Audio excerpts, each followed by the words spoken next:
Hello. So one of the topics that I chose to do for this pro-con kind of look is assisted suicide.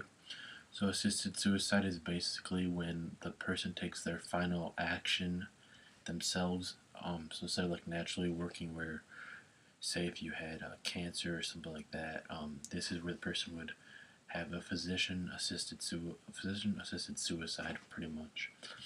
Um, One of the big controversies is, should assisted suicide or assisted euthanization be legal?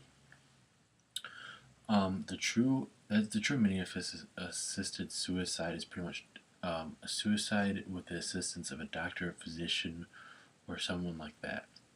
It brings up a variety of different moral issues, and also brings up who could be.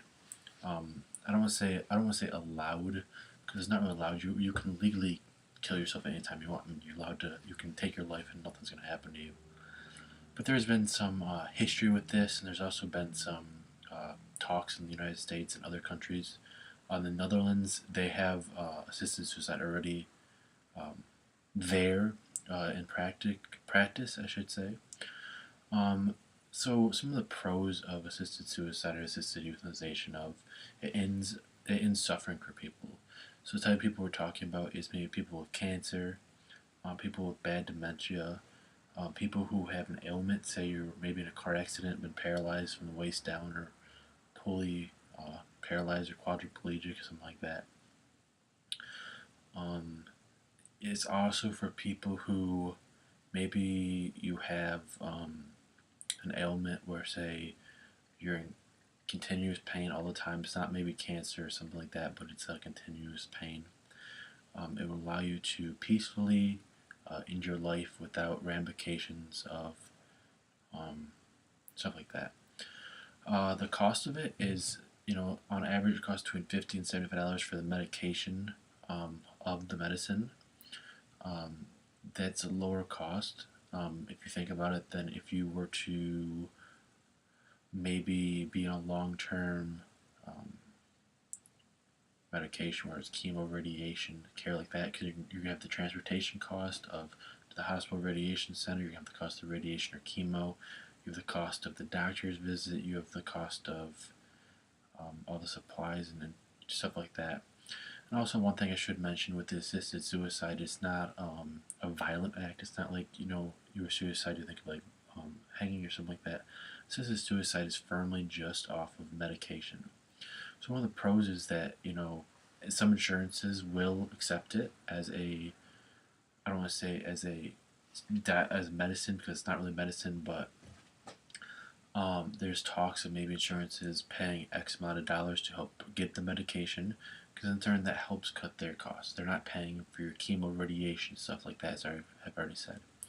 Also, another thing is it would bring another medical supplier into into practice, where, because it would be like, they would have to have the medicine to go through with the suicide. Not, I should say suicide. I should say euthanization. It's more what it is than suicide.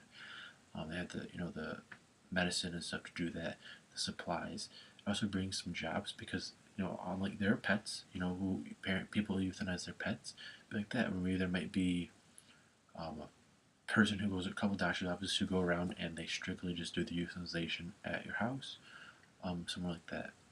Also, you have to think about I know it sounds horrible, but the funeral home business. With you doing this, you're providing income and funerals, which then helps, all the other, I don't want to get to it, but helps, the crematory or cemetery, stuff like that. So negatives are, with the insurance piece, how can you determine who gets to have this medical, procedure, quote unquote, done? Then at the same time, how can you cover this, but you not cover certain drugs who could be life saving? Maybe it's an ailment where they just need, this, very expensive drug, and they can live a successful life and have no issues. But you are limiting, saying, hey, you know what, we'll pay the $75, $100 for you to have, physician assisted euthanization, but we won't pay the, $1,500 that will make you live forever, which then you'll pay into insurance to keep going. And then also, you're opening a door to legal murder, pretty much. You're allowing somebody to kill somebody legally because they're under assisted, physician euthanization, stuff like that. You're also lessening the hospices. Hospices is basically what goes and takes care of you with your end of life, or gives you basic end of life care.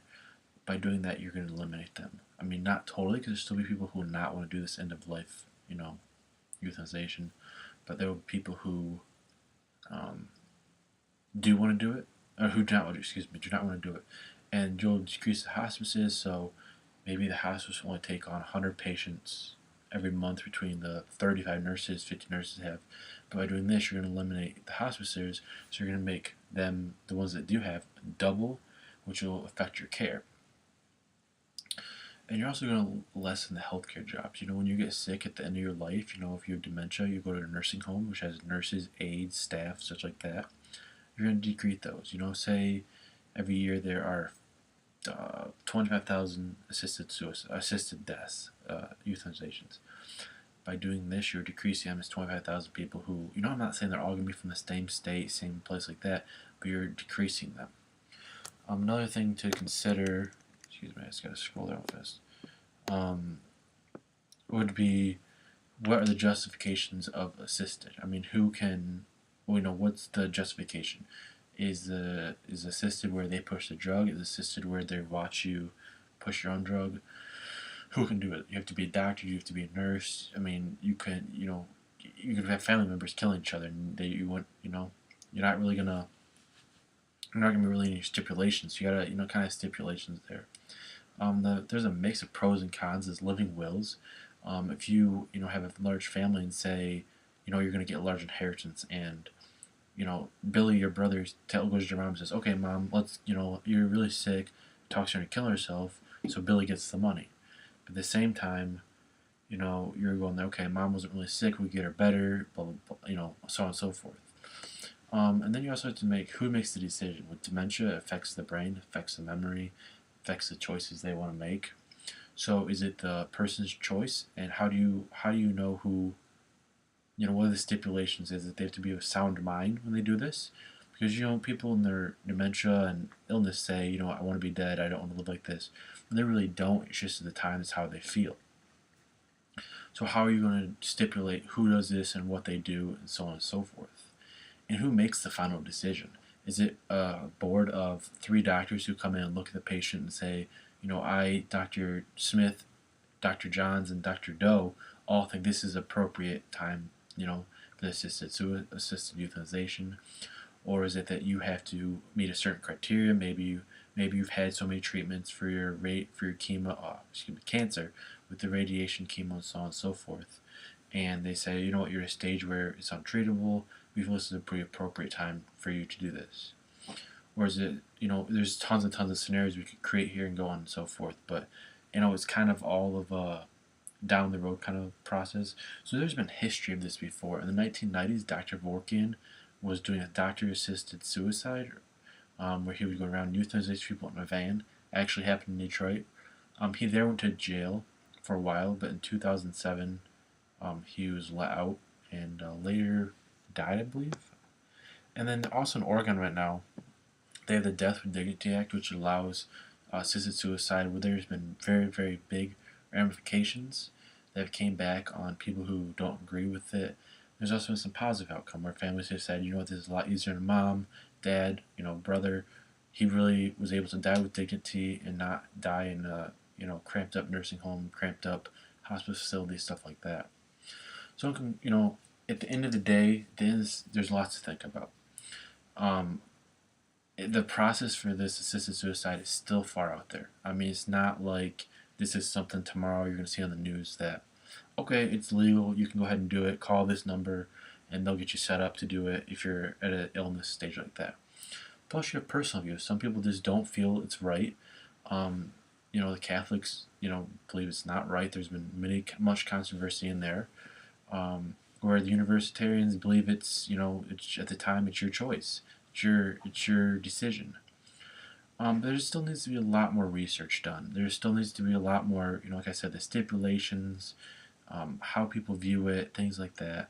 Also, what medicine you're going to use. Are you going to have across the board, you use medicine ABC that when you do it will put you out of your misery within 20 minutes? Or are you going to do one where you can just kind of go into a daze and then kind of, give more medicine to where you finally pass away? Are you going to have facilities that do this? Are you going to do this at home? Are you going to have a special license you have to get as a doctor or care provider to be able to do this? So there's a lot to think about, and no decision is going to come today or tomorrow. It's going to be one that's going to be pretty far out there. So once again, I think this is something y'all should look in, consider. This is probably going to come to vote in the near future. I would say probably within the next 5 to 10 years, you'll see something more come of this. So I thank you for being here for the presentation. Thank you guys.